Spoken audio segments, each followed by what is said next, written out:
Hola, muy buena tarde, buena noche y buen día a quien nos visualice posteriormente. Y pues les damos la bienvenida a este coloquio virtual de Historia Mundial, un tema muy importante porque a pesar de que somos la Red Mexicana de Historia, pues nos interesa sobre todo reflejar los trabajos, las investigaciones, la participación de estos investigadores y estas investigadoras.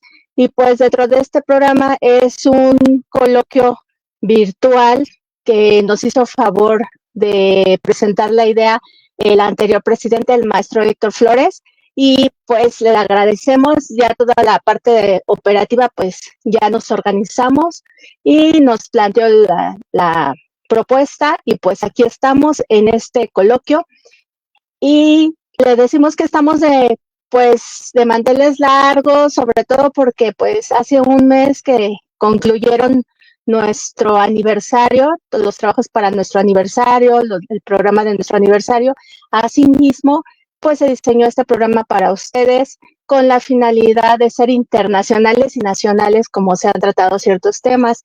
Y pues algo muy importante que comentar respecto al presente coloquio es que se aceptaron 18 ponencias de diferentes investigadores e investigadoras de no solamente de México, sino del mundo. La parte más importante está entre México, Centroamérica y bueno, y parte de Sudamérica. Entonces, agradecemos toda su entusiasmo por enviarnos sus ponencias y pues más adelante invitarles a que si gustan presentar algún tema de investigación, pues nos manden un correo a la Red Mexicana de Historia o bien por Messenger en Facebook y nos dicen qué tema quieren presentar. Obviamente tenemos pues un filtro para darle celeridad y para poder estar presentando su investigación y con todo gusto, esa es la finalidad de la Red Mexicana de Historia, no solamente llegar a diferentes latitudes, a diferentes lugares del mundo, de la República Mexicana, sino también el hecho de promover el trabajo de ustedes. Y pues como en nuestro público tenemos distintos temas que se presentan y sobre todo nuestro público conocedor, al que le gusta la historia o que incluso no es especialista en algún tema, pues aprende, igual que nosotras y nosotros dentro de la Red Mexicana de Historia, también logramos este tipo de aprendizaje. Y pues, ¿qué es lo principal? Hablar un poco de este coloquio y cuáles son las temáticas después de estas 18 ponencias que nos hicieron favor de enviarnos. Lo importante es que tenemos la mesa de procesos transnacionales con la que vamos a iniciar en unos minutos y esta mesa está compuesta de dos ponencias. Posteriormente tenemos la mesa 2, Historia de América Septentrional, y esta mesa tiene más ponencias, por eso es que se va a dividir. El 7 de noviembre, el día de mañana, vamos a presentar la mesa 3, Historia de América del Sur. Iniciamos con dos ponencias en esta mesa. Posteriormente, tenemos la mesa 4 el mismo viernes con tres ponencias y es la segunda parte de Historia de América del Sur. El sábado 8 de noviembre tenemos un programa un poco más largo en donde iniciamos a las 11 y terminamos a las 2 de la tarde con mesa 5, Historia de Asia y su impacto en Occidente. Después la mesa 6, Historia de América Septentrional, la otra parte. Y con eso, pues les decimos que con eso podemos dar por concluido pues nuestro ciclo escolar, nuestro ciclo. Y pues le damos la bienvenida en esta etapa a nuestros dos ponentes y vamos a inaugurar esta primera mesa. Esta primera mesa nos parece muy importante la apertura porque tenemos a un investigador, un doctor y una maestra, una compañera también investigadora que tienen unos temas muy interesantes, revisando sus propuestas, su proyecto de investigación, nos parecieron muy interesantes y muy importantes. Y bueno, vamos a agregar al escenario al doctor Marco Antonio Samaniego. Vamos a esperar unos minutitos a que esté presente nuestra maestra Angélica, que es nuestra segunda ponente. Pero algo muy importante y muy relevante, pues es agradecerle, doctor, el que esté aquí con nosotros y nosotras, y sobre todo esta investigación tan interesante, porque es una investigación pues que se desarrolla en el siglo pasado, pero no muy lejano, y que habla de ese tema tan interesante que es el parte del narcotráfico, ¿verdad? Entonces, le cedo el micrófono, por favor. Bien, buenas tardes. Agradezco a la Red Mexicana de Historia que hayan aceptado esta propuesta. Espero poder compartir en pantalla la presentación PowerPoint y que no haya muchos problemas para realizarlo. Estoy buscando aquí en este nuevo sistema. Doctor, ¿Sí? ya tenemos su presentación aquí, ya está precargada. Ok, entonces me sale, ahí está, perfecto. Bueno, yo trabajo básicamente en la frontera norte México-Estados Unidos y estoy terminando un libro sobre los problemas de esta frontera. Yo estoy en Tijuana y uno de los temas a los que abordo es el narcotráfico. Una de mis conclusiones frecuentes, no solamente para este tema, sino para otros temas, es que la frontera México-Estados Unidos nunca es solo la frontera México-Estados Unidos. Es decir, siempre está en un contexto internacional y desde su inicio como tal, y aquí no lo voy a explicar, por supuesto, a la que tenemos en la actualidad, producto del 48 en el siglo XIX y de 1853, pues está relacionada siempre con la historia mundial. Es decir, nunca es solo la relación México-Estados Unidos ni la frontera México-Estados Unidos. Siempre es un proceso mundializado. La siguiente, por favor, ya ha quedado que no lo controlo yo. La siguiente, sí. ¿Cuál es el centro de mi explicación? Que en esta relación, y sobre todo para el periodo que estoy tratando, las agencias estadounidenses, tanto la DEA como la CIA, y en este caso el Federal Bureau of Narcotics, que debo ser más preciso, sobre todo para 1960 a 1972, son agencias internacionales en donde hacia el mundo se establece una política prohibicionista de las drogas, pero esta política prohibicionista siempre va a estar ligado a las guerras. Y las guerras en las que participa no solamente Estados Unidos, sino todos los países, siempre van a traer un incremento notable en el uso de las drogas. Y en la frontera México-Estados Unidos siempre va a tener un impacto en la forma de vida, en las prácticas, en quienes apoyan el trasiego de estos productos, porque la frontera es una frontera muy vasta, muy amplia, con muchas condiciones que permiten el trasiego de todo tipo de mercancías, legales e ilegales, y por tanto esto va a provocar que esta frontera se convierta en un espacio en disputa constante, con todo lo que implica en términos de ingresos, en términos de violencia, etc. La siguiente, por favor. Inicio señalando que la nación psicodelia es un ejemplo de cómo el Estado participa, crea y fomenta el uso de drogas, y en este caso el LSD. Es decir, no solamente se construye una droga de la verdad, sino que además se permite al interior de Estados Unidos y crea todo un movimiento social que va a repercutir mucho en el mundo y en la frontera México-Estados Unidos. La nación psicodelia es una propuesta formal a la que se van a adherir escritores, se van a adherir músicos, se van a adherir muchas personas del mundo cultural, van a crear una nación psicodelia en la cual la propuesta es que todo el mundo debe usar el LSD.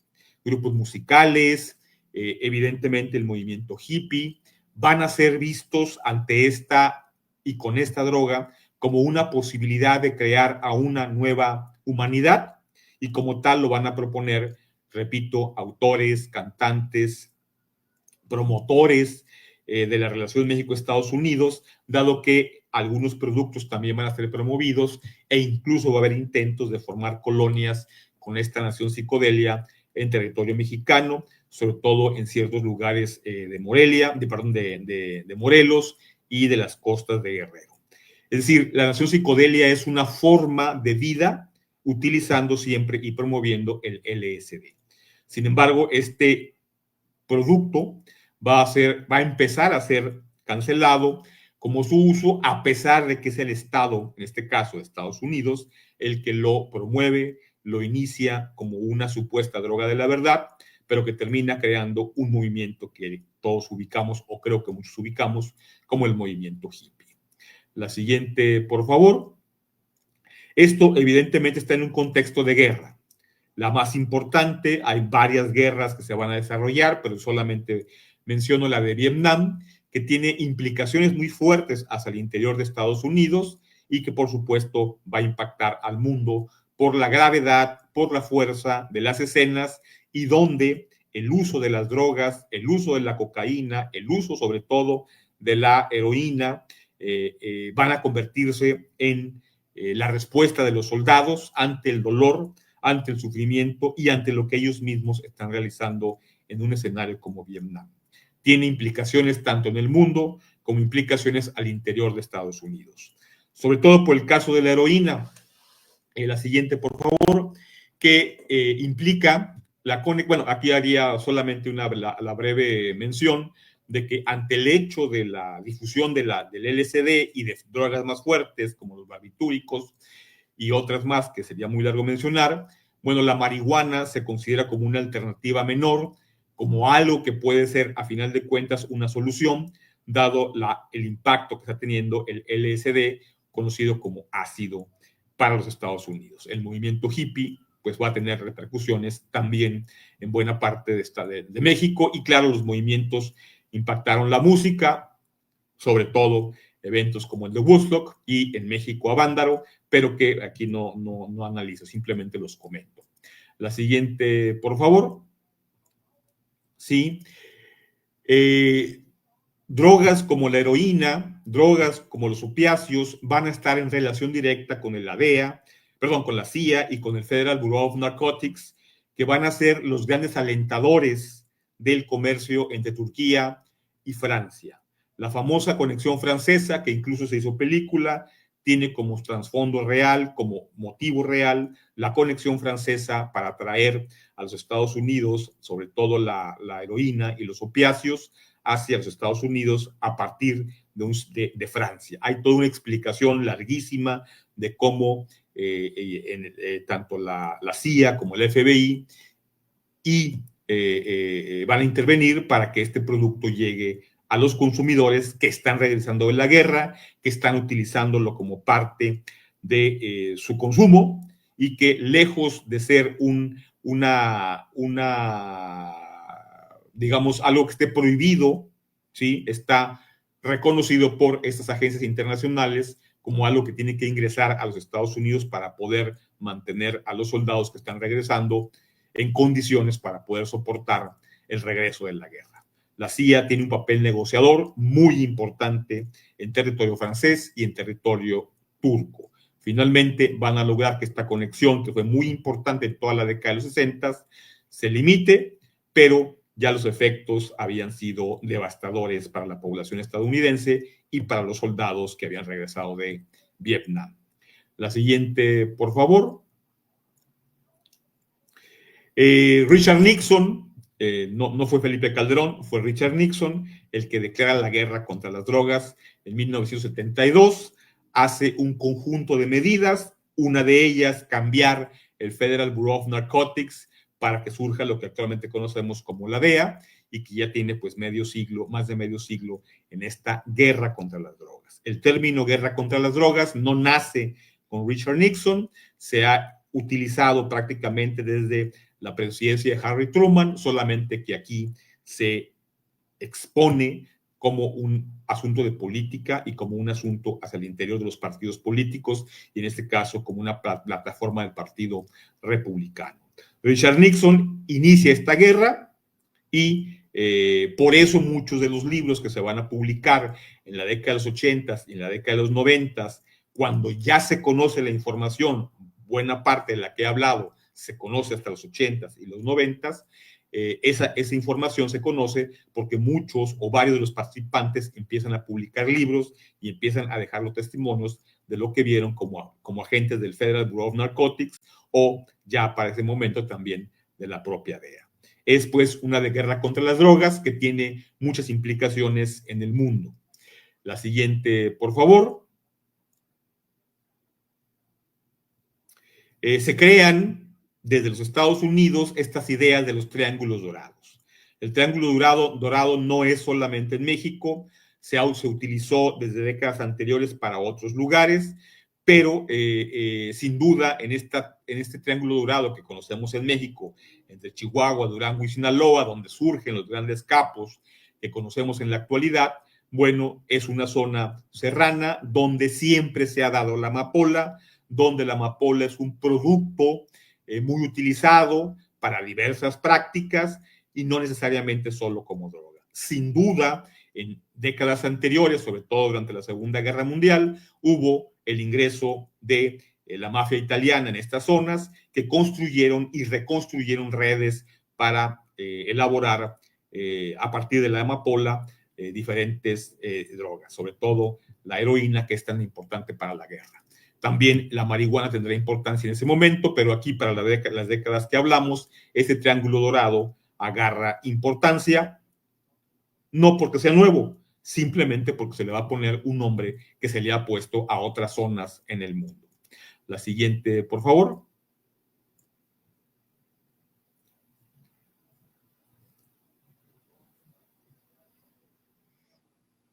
Sí podemos cambiar de... Sí. Hay pues una reconfiguración de una larga historia. El hecho de que haya seleccionado este periodo no significa que haya aparecido en este momento nada. Simplemente es una reconfiguración que se ha venido realizando y siempre con la intervención de China, siempre con la intervención de países europeos y siempre con la intervención de países como Filipinas. No estamos hablando nunca de una historia regional, local o sobre todo en los últimos años, que se quiere ubicar solamente para México o Sinaloa o para Colombia. De esto que estoy hablando, que estoy recortando muchísimo para esta presentación, pues podemos hablar de 100 años atrás, pero aquí hablo de esta etapa. La siguiente, por favor, para irme apurando. Sí. Las operaciones Cóndor fueron muy famosas y con muchas implicaciones para América Latina en la década de los 70. México y Estados Unidos han colaborado de diversas formas desde 1960. Ha habido planes de cooperación, de hecho, así se han llamado Operación Cooperación, tanto en 1960 como en 1970, pero esas operaciones han tenido el problema de que la frontera ha funcionado más para el trasiego que para detener el uso y el trasiego de mercancías hacia los Estados Unidos.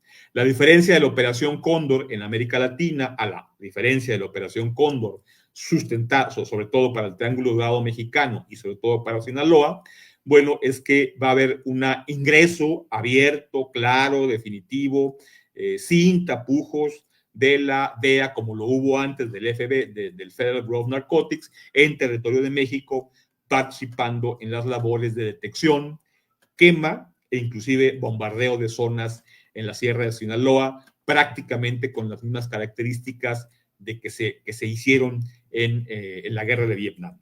Prácticamente hay el uso de, por ejemplo, el lanzallamas para quemar campos de cultivo en la sierra sinaloense. Con eso, por supuesto, hubo una movilidad de poblaciones, hubo una reconfiguración social muy importante, hasta que México y Estados Unidos se dieron cuenta de que esa guerra, esa operación Cóndor, no tuvo los efectos que ellos deseaban, y la razón es bastante simple.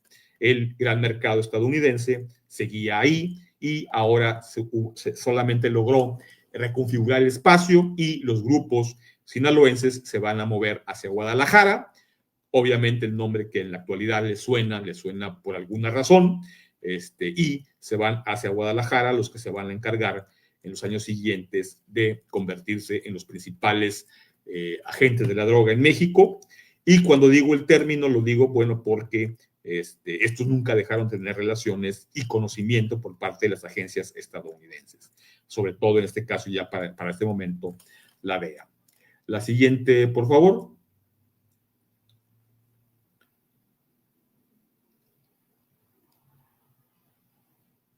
Sí, como decía, se mueven a Guadalajara, aunque no podemos culpar a los Estados Unidos de todo, no ese es el caso.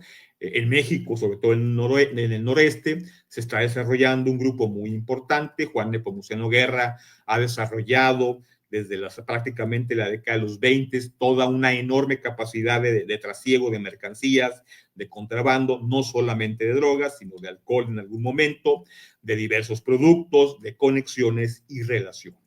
Aquí, sobre este personaje, hay muchísimo que se ha publicado y la relación más importante que tuvo este personaje, pues es Raúl Salinas Lozano y es digamos, el grupo o el personaje que va a ser el constructor, aunque ya no, de hace varios años ya no, pues ya falleció, pero va a ser el constructor de lo que conocemos como el Cártel del Golfo, con todas las implicaciones que tiene esta organización y donde desde el Estado, donde desde las buenas relaciones, donde a pesar de que se sabe que ha sido asesino, en este caso inclusive de su esposa, pues tuvo impunidad durante varias décadas y es el constructor de toda una serie de relaciones en el noreste mexicano. Por eso los investigo yo desde un punto histórico, porque a final de cuentas establecen una larga relación entre los grupos de poder político y cómo el Estado participa siempre, no en los últimos años, no en los últimos 5 años, sino desde hace mucho en ese trasiego tan importante para entender las movilidades internacionales de la droga. La siguiente, por favor. Sí.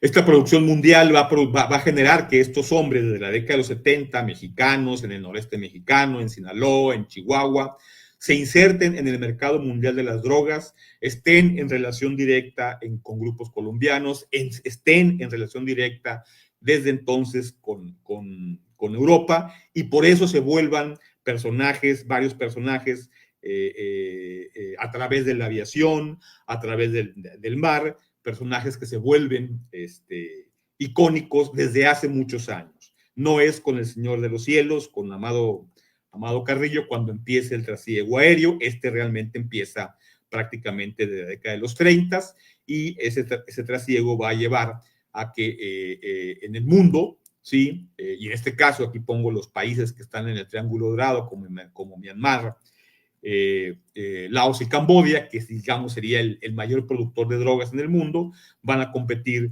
prácticamente por los mercados europeos y también por el mercado estadounidense. Es tan grande estos mercados, que prácticamente pues mueven infinidad de recursos, mueven muchas personas y por supuesto mueven a gobiernos completos. El caso de Myanmar por sí mismo, o Birmania, como lo conocemos también en muchos lugares, que hay una razón política de por qué estos dos nombres, bueno, es un centro de producción muy grande para el mundo y que va a convertirle y darle peso, y que necesitamos tocarlo siempre para poder entender por qué las relaciones son mundiales, por qué los grupos de Sinaloa, del noreste mexicano, de colombianos, ya son desde la década de los 70 organizaciones a nivel mundial.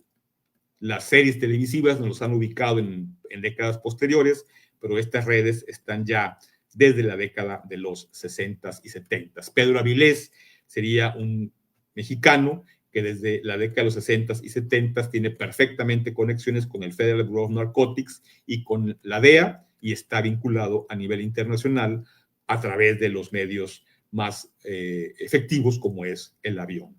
¿Sí? La siguiente, por favor. Aquí sí me voy a tener que poner los lentes porque no veo. Sí, Ronald Reagan, con todo conocimiento, a pesar de la negación plausible de la que se habla siempre en Estados Unidos, Ronald Reagan ha apoyado a la contra nicaragüense y gran parte de la información, gran parte de los contactos es con los reyes de la droga de Centroamérica. Aquí solamente pongo el caso el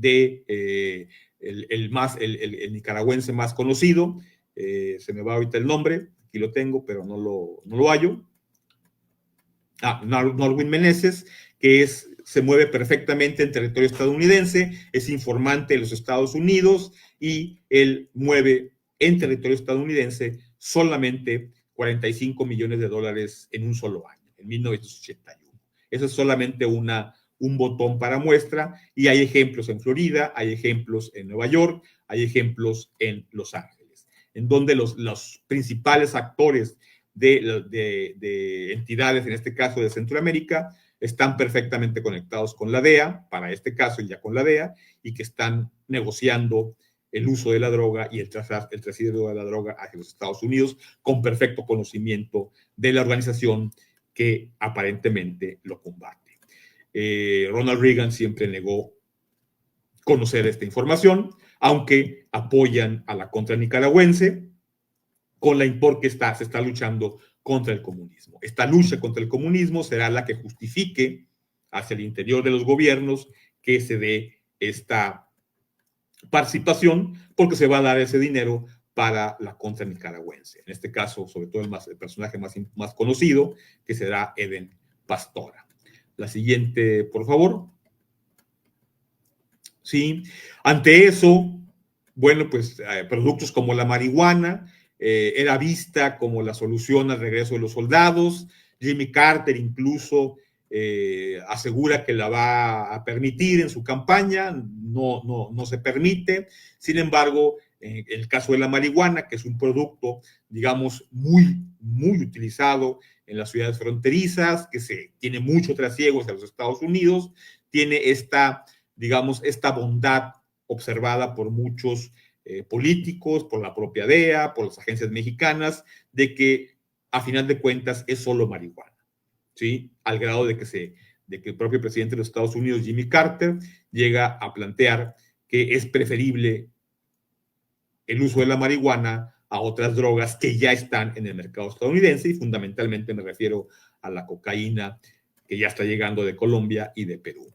Hay pues una reconstrucción de mercados en donde la cocaína empieza a ser vista como un producto de gente de mayor nivel económico, mientras que la marihuana pues se la vas a dejar a los hippies, a los pobres y por supuesto a los migrantes mexicanos, quienes siempre han sido catalogados, estigmatizados por el uso de la marihuana, y eso prácticamente desde la década de los 20 por varios personajes antiinmigrantes y en buena medida bastante racistas.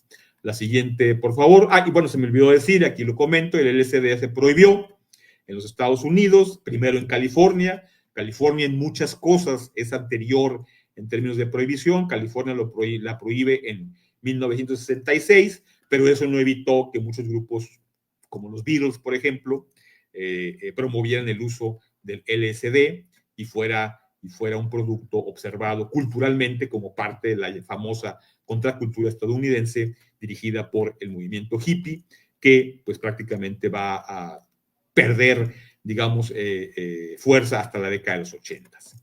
La siguiente, ahora sí, por favor. Y aquí, pues lo que todo mundo yo creo sabe, que no estoy diciendo nada nuevo, la alternativa y el personaje más importante, pues será Pablo Emilio Escobar Gaviria, todo un personaje al que le han hecho novelas, series, etcétera, pero que pues en realidad pues movió todo el mundo del Caribe, movió gran parte de Centroamérica, movió el mundo europeo, movió sin duda en México y sin duda pues en los propios Estados Unidos. Es imposible las cantidades que este hombre movía y de organización sin el conocimiento del Estado y sin el conocimiento de los estados en los que participó. Y lo mismo es que fueran países socialistas, como lo sabemos que lo hubo en Cuba, o que fueran capitalistas, ¿sí? O sea, eso da lo mismo, dejaba recursos, y este hombre solamente es un botón de un conjunto de actores mucho más numeroso que tienen que ver con el trasiego de drogas. Este personaje que acaba de ser liberado, Carlos Leder, también el uso del avión va a ser lo que lo va a caracterizar todavía, de hecho antes, inclusive apoderarse de algunas islas del Caribe prácticamente para su uso personal y llevar la droga hacia los grandes mercados, en este caso estadounidenses. La siguiente, por favor.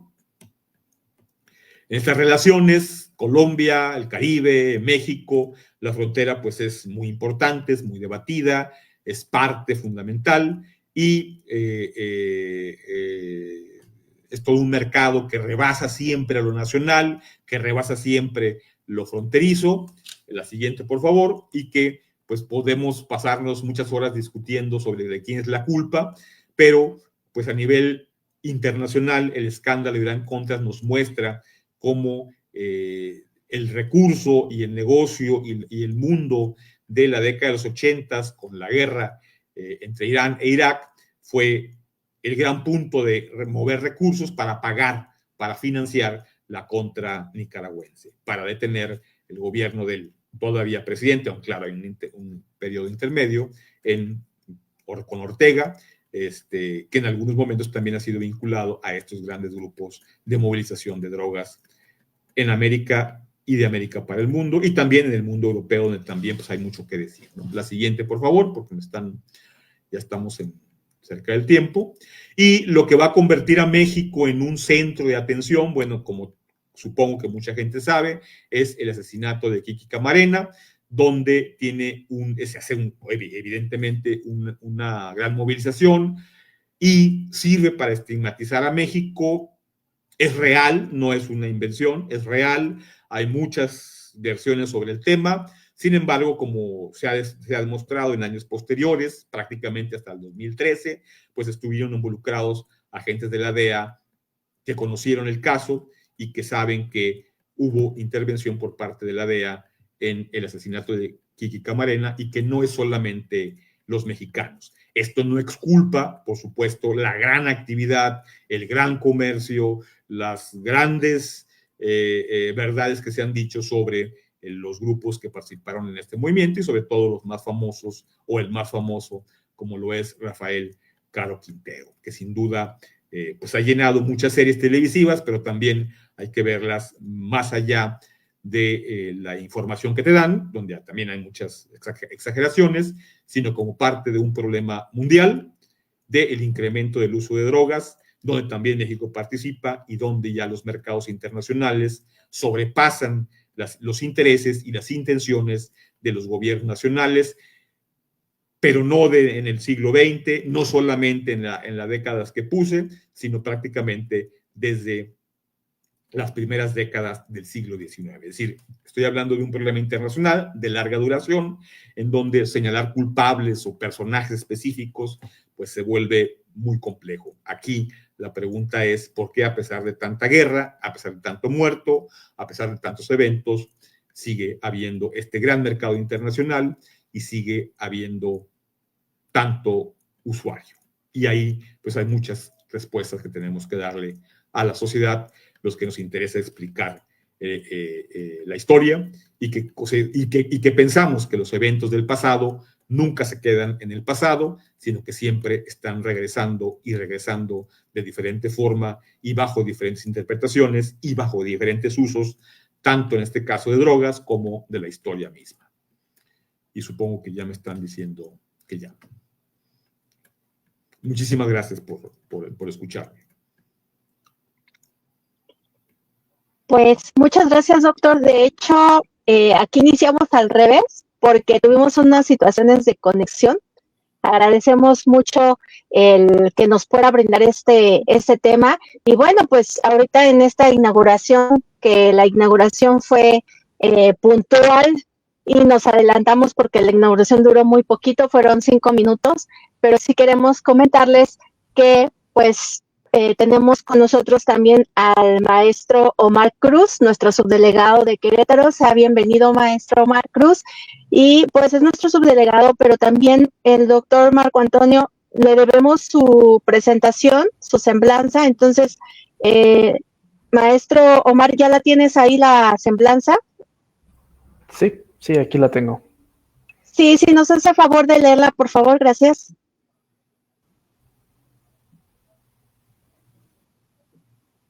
Claro que sí.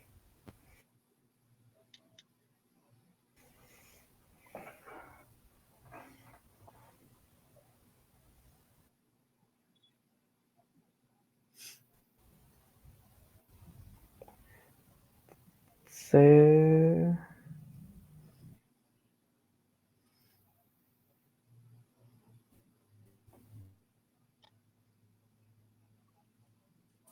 Híjole, se nos fue la señal, maestro Mar. Te la va. ¿Nos escuchas?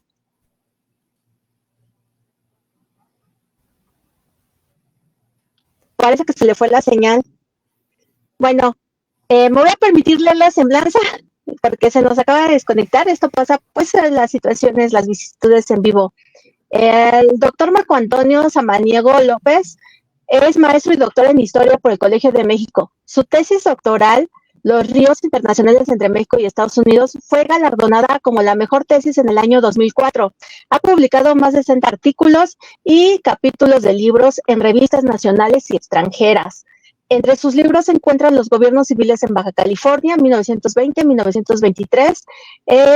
Este fue publicado en 1998, Nacionalismo y Revolución, los acontecimientos de 1911 en Baja California en el 2008. Cuencas internacionales y construcción de espacio fronterizo 2023 y precursores de la Revolución Mundial. Anarquistas transformados bajo el manto de la patria 2024. Fue coordinador de la obra encenada Nuevas aportaciones para su historia en 1998, del libro de texto de primaria sobre Historia y Geografía de Baja California que se entregó en el Estado entre 1999 y 2012. Es autor del guión museográfico del Museo de California, del Centro Cultural Tijuana y del Museo de la Comida China de Mexicali. Fue director y fundador del programa de maestría y doctorado en Historia del Instituto de Investigaciones Históricas de la Universidad Autónoma de Baja California. Es autor del Breve Historia de Baja California. Actualmente es investigador de tiempo completo del Instituto de Investigaciones Históricas de la UAB y miembro fundador del Centro de Investigaciones de Agua de la UAB. Es miembro del Sistema Nacional de Investigadores nivel 2. Y pues bueno, afortunadamente aquí ya regresó el maestro Omar, ya nos permitimos leer la semblanza.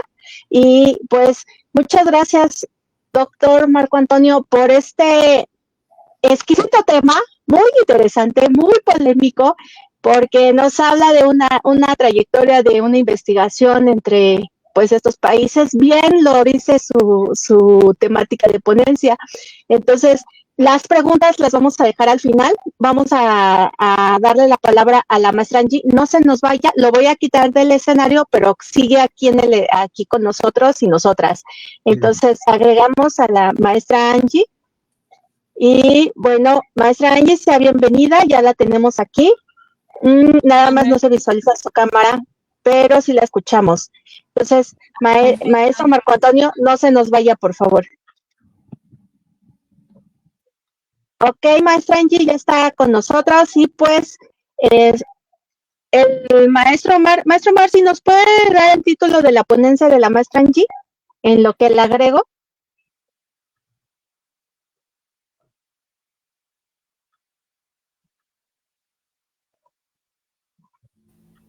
No alcancé a escuchar, perdóneme. Que si nos puede leer el título de la ponencia de la maestra Angie, por favor.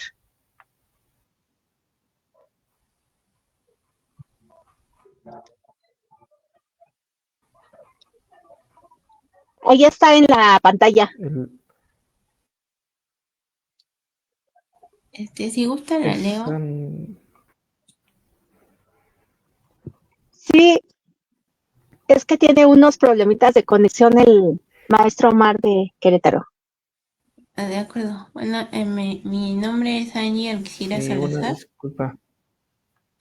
Voy a presentar Vampiros en la literatura y el arte, impacto cultural desde Polidori hasta Stoker.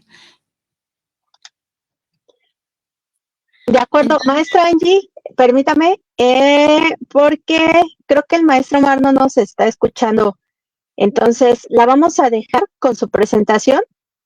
Y pues sea bienvenida, maestra Angie. Es un gusto tenerla aquí con nosotros y nosotras. Y pues le agradecemos mucho también su investigación. Otro tema interesante porque no es fácil abordar pues este tema tan popular, pero tan tan, pues nos puede llevar a diferentes investigaciones, tanto en cine como en libros y en todo lo que es la parte del arte, ¿verdad?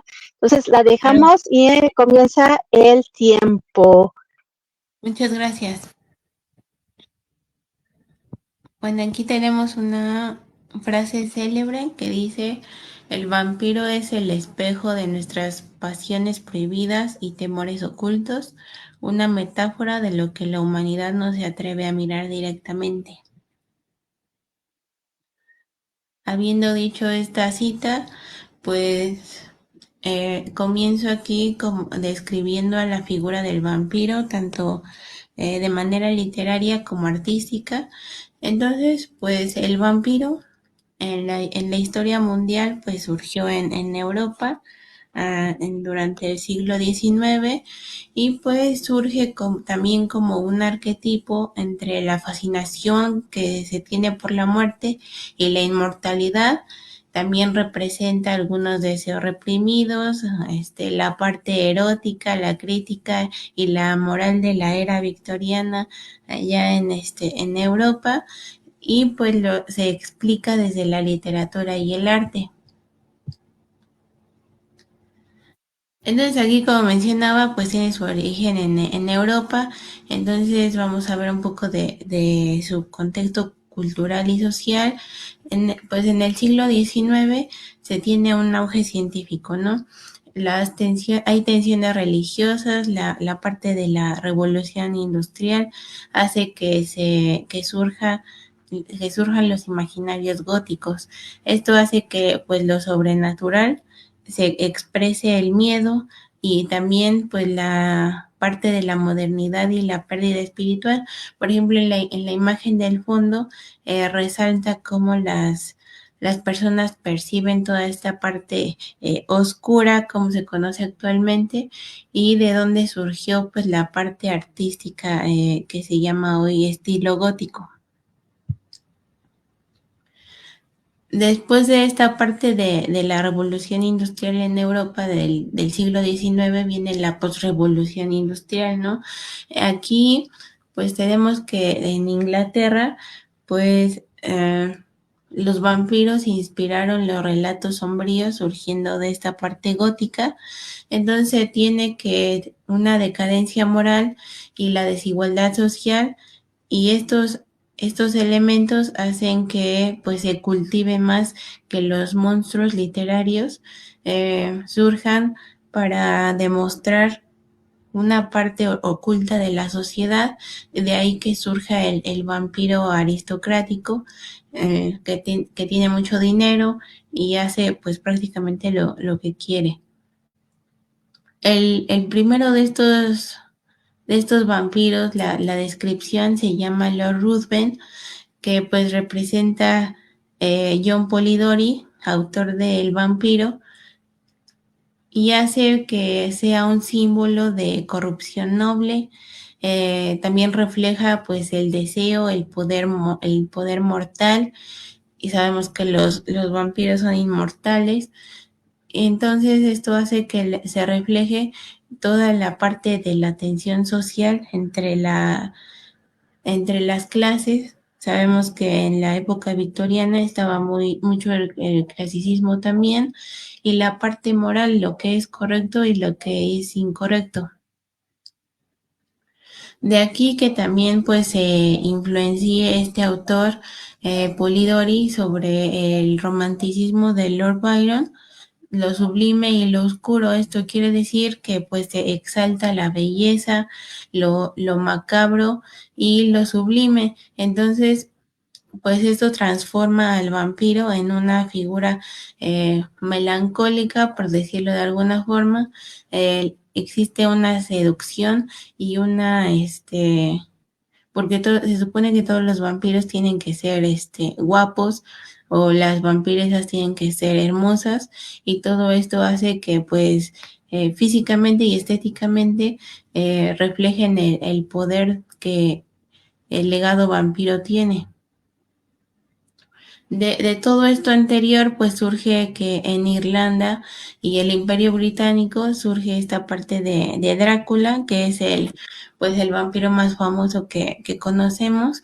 Su autor, pues, fue Bram Stoker, y esto en un contexto colonial hace que se represente el extranjero. Sabremos que Drácula viene de Transilvania, que precisamente es como un lugar muy, muy lejano de Europa.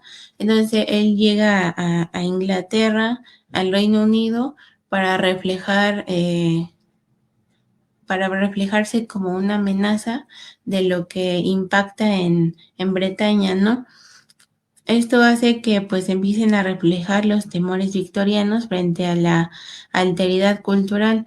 Todo todo se empieza a mezclar, las interculturas, la migración es una parte de lo que ellos tienen de miedo por este, lo que se llamaría un poco de racismo.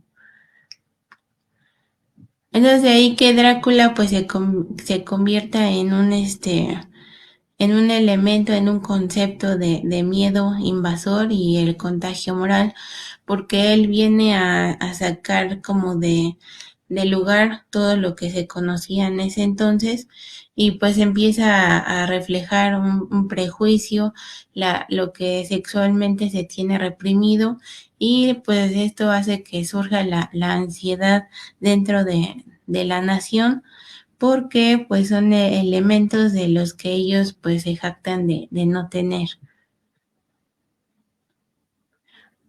De ahí que también surgen, principalmente de Drácula, surge un lenguaje visual de lo que hoy conocemos como el vampirismo, ¿no? En su parte más oscura, oscura entre comillas, puesto que pues normalmente los vampiros surgen en la noche. Y pues la arquitectura gótica refleja un poco esto, como vemos en la Catedral de Notre Dame, pero esto no quiere decir que la arquitectura sea oscura, que no tenga luz, sino que las puntas, que entre más largas sean, reflejan más poder.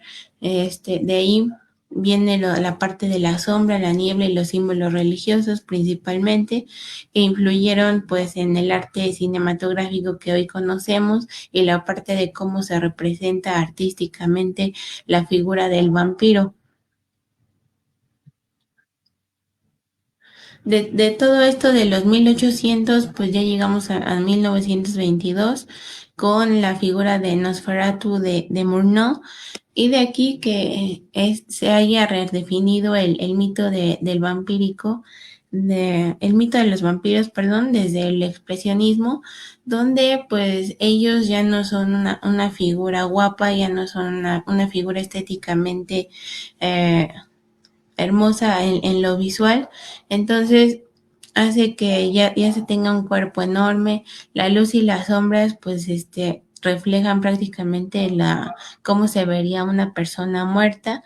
Esto hace que se refleje un terror dentro de la decadencia humana. Es como los vampiros son inmortales, pues se supone que viven después de la muerte. Entonces este tipo de vampiro es lo que trata de reflejar.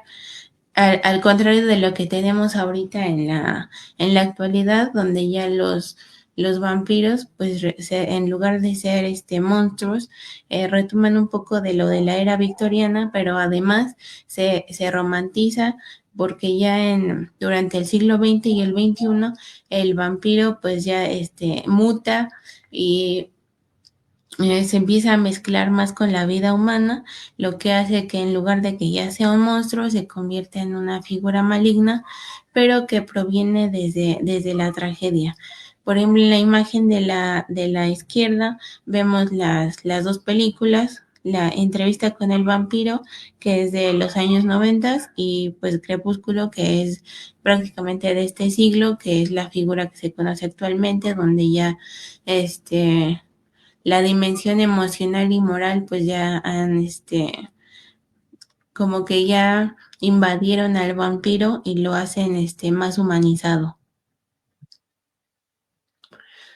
De toda esta evolución pues nosotros actualmente, ahorita que acaba de pasar el Día de Muertos y Halloween, pues se refleja en la moda, en la estética y en la cultura pop, ¿no? Principalmente pues en la parte la parte de la vestimenta, la música, los cómics y el cine, donde principalmente podemos ver estas figuras reflejadas, tanto visualmente como artísticamente, incluso ya podemos ver esto en más, en otras culturas, pero pues cada cultura, por ejemplo, nosotros en México lo transfiguramos como en, no sé, en Chiquidácula, ¿no? O cuando sale en otras partes, principalmente a finales del siglo pasado. De ahí, pues ya dentro de esta parte social, el vampiro finalmente, pues ya es un reflejo, como se mencionaba al principio, de los temores que hubo en cada época, como las enfermedades, la decadencia, la migración, el deseo, lo que veíamos al principio de que Drácula viajó a Inglaterra y fue una parte de migración, y ahí pues marcó el inicio de la parte del deseo, pero después vemos el vampiro de Nosferatu, que marca la decadencia de la humanidad y también parte de la enfermedad humana.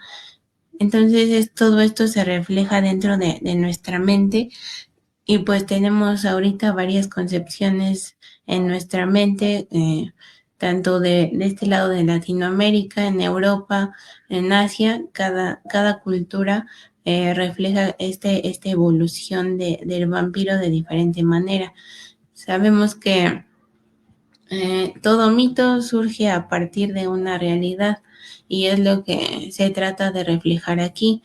De ahí que en estas narrativas contemporáneas, pues ahorita ya es más una metáfora en la literatura y en el cine, de cómo el vampiro pues refleja identidad, la otredad, alguna crisis existencial, y pues también se reinvente como la parte femenina principalmente lo concibe, ¿no?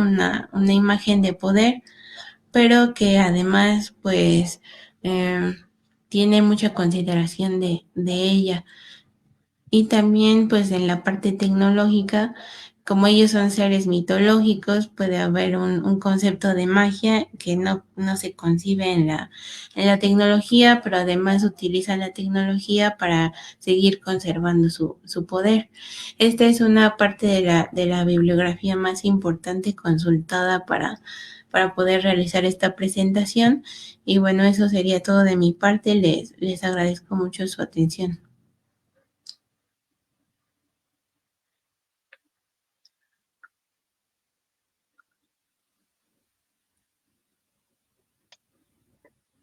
Pues muchas gracias, Angie. Me pareció muy importante también muy interesante tema y pues rescatar esta parte no solo del cine, sino de la literatura y el giro que das.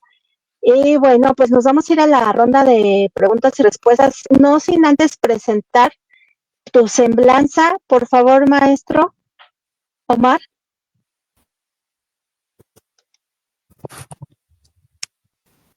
Eh, eh, la doctora Angélica Arquitectura y especialista en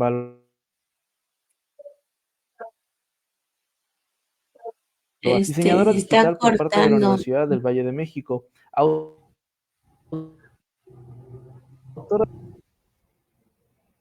bueno, ¿ya me escuchan?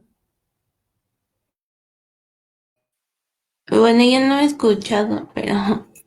A ver, un favor, Omar, si puedes nuevamente releer la semblanza de la doctora, gracias. Claro que sí, con mucho gusto. A ver.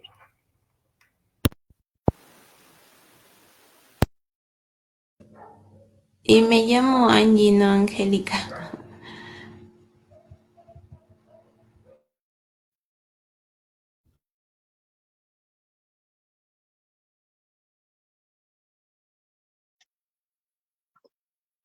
Sí, una disculpa, es que como en los correos aparece Angie, pero bueno, ya se nos fue otra vez el maestro Omar.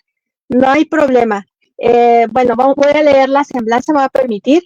Y es doctora y maestra en diseño, arquitecta y especialista en evaluación de bienes inmuebles de la Universidad Autónoma del Estado de México, diseñadora digital por parte de la Universidad del Valle de México, autora de trabajos terminales y de investigación para la obtención de grado de especialidad, maestría y doctorado, así como coautora de 4 capítulos del libro, ponente en disciplinas de artes, educación para la paz, idiomas, arquitectura, cultura, diseño y estudios de la universidad, desarrollo profesional como proyectista, renderista, residente de obra, agente inmobiliario, docente en diseño, ilustración y estudios culturales y profesora de inglés multinivel, especialista en cultura visual asiática, arquitectura, narrativa gráfica y proyectos interdisciplinarios que vinculan la manga y el anime con el análisis urbano y patrimonial, y con experiencia como participante en eventos académicos y artísticos relacionados con Japón, Corea y China.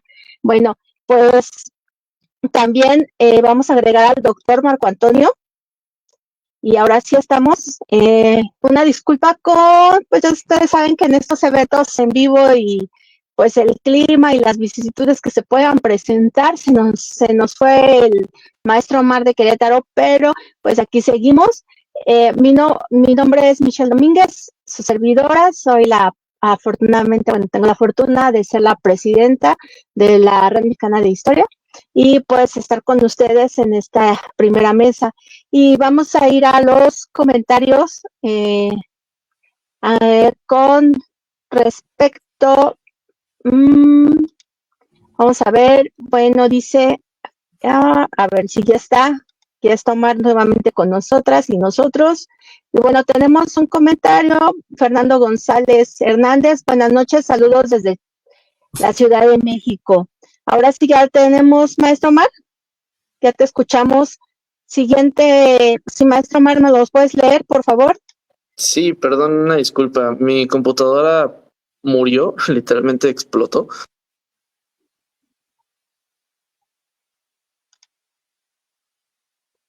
Sí, no hay problema. Bueno, saludos desde la delegación de San Luis Potosí. Es nuestra delegada de San Luis Potosí que está con nosotras y nosotros, pero no hay problema, maestro Omar, estamos con usted. Bueno, pues si tiene alguna pregunta, maestro Omar, por favor. Ah, claro, bueno, principalmente para el doctor Marco Antonio. Bueno, a mí me parece bastante interesante el tema, a raíz de una experiencia personal. Hace relativamente poco visité Colombia y justo allá existe como una cuestión muy interesante con respecto a la imagen de Pablo Escobar. Ahí lo utilizan más como un símbolo de identidad. O sea, me refiero a que hay incluso recuerditos, playeras, llaveros y un montón de estas cosas. Entonces, aquí ya aunado a lo que estuve escuchando del doctor, pues me creó como esta duda, o más bien esta como curiosidad, si entonces todo este movimiento en torno a la creación de los cárteles y la distribución de las drogas funcionó de alguna manera como un movimiento cultural también para resignificar la acción de estos países ante la imposición estadounidense o el imperialismo estadounidense que se pretendía, o bueno, que por debajo de la mesa veo que es lo que estaban haciendo. Entonces como que se crea una contracultura, o yo lo estoy entendiendo mal, porque aquí es como que me creo esa curiosidad. Bueno, la respuesta va por el lado de los apoyos económicos que en general otorgan quienes se dedican a esas actividades a grupos sociales. Es decir, no estamos ante nada nuevo cuando escuchamos que el Mencho va y dice algo en Michoacán, no, estamos ante procesos de larga duración que se repiten desde el siglo XIX. Bueno, no se repiten, se resignifican desde el siglo XIX y todo el siglo XX, dado que el hombre o mujer que tiene posibilidades económicas también requiere formar bases sociales y entonces entrega recursos a determinados actores, no solamente del poder, sino también de grupos sociales. Es decir, el hombre o la mujer que entrega dinero es muy común y se convierte en un personaje reconocido socialmente, que tiene un lugar en la sociedad, y existen muchísimos personajes que son vistos de esa forma, en su dimensión de que son, a final de cuentas, una especie de bandidos sociales. Y cuando digo especie no lo quiero meter al discurso de Hobsbawm, pero sí una especie de bandidos sociales que tienen reconocimiento y que muchas veces en las comunidades, por eso en obras, por ejemplo, sobre Sinaloa, sobre la propia ciudad de Tijuana, sobre varios lugares de la frontera, el contrabandista de mercancías, no necesariamente de narcotráfico, o también puede ser de narcotráfico, es una figura que reta la figura del Estado y por tanto adquiere una posición social y un reconocimiento social, tanto en vida, pero muchas veces también en muerte. ¿Por qué? Porque se vuelven símbolos de resistencia o se vuelven también símbolos de haber logrado lo que otros no lograron, que es confundir a los agentes aduanales, confundir a los, dado que estoy en la frontera, a los Rangers de Texas, confundir a los agentes de la patrulla fronteriza, etcétera. También existe este discurso en los Estados Unidos, no es algo único de México, pero en México y en la frontera y en América Latina sí hay un discurso. Yo no voy a decir resistencia porque creo que yo siempre considero que este concepto hay que utilizarlo con mayor precisión, pero sí figuras de contracultura que se oponen a lo hegemónico porque ese personaje se vuelve importante. En muchos casos, el pollero, el narcotraficante, el coyote, tiene corridos, tiene canciones, en vida o en muerte, muchas veces más en muerte, porque se convierten en figuras que sí lograron lo que otros quieren hacer y que además otros personajes que se quieren dedicar a este tipo de actividades pueden encontrar seguidores a partir de esto. Pero repito, sí hay apoyos económicos por parte de muchos de ellos y llegan a sostener áreas sociales completas y patrocinan niños que van a la escuela, jóvenes que vayan a la universidad, etcétera. Se da muy comúnmente y no es, digamos, algo aislado, ¿no? Pablo Niño Escolar Gaviria sería sin duda un ejemplo que logra crear comunidades completas con su dinero, o con el dinero, mejor dicho, producto de esas actividades, ¿no? Y por eso en Medellín hay mucha gente que sigue recordándolo con muy buena memoria. Y también en el norte mexicano y también en el suroeste estadounidense hay personajes reconocidos que si bien fueron delincuentes desde el punto de vista legal, socialmente son observados como héroes o inclusive como santos en algunos casos, ¿no? El más conocido en el norte mexicano pues es Malverde, ¿no? Y eso es algo que se da con relativa frecuencia. Muchas gracias, doctor. Muchas gracias, maestro Omar. Pues nos tenemos que ir porque se terminó la mesa, se nos terminó el tiempo. Afortunadamente fue una mesa que tuvo un poquito más de tiempo, no sin antes decir, maestra Angélica, doctor Marco Antonio, les agradecemos mucho sus investigaciones, sobre todo porque, doctora Angélica, pues parte de romantizar la violencia dentro de las artes es muy importante y las temáticas que tiene para la investigación. Si gusta darnos un breve mensaje de segundos. Gracias, maestra Angélica. Pues esta parte que coloqué de los vampiros, más que dedicarme a eso, pues es más como un pasatiempo y lo ligo a mi formación académica, y de ahí que haya surgido este tema a partir de la historia mundial del vampiro, como se refleja en la cultura visual, ¿no? Y en el arte. Ese sería mi mensaje como final.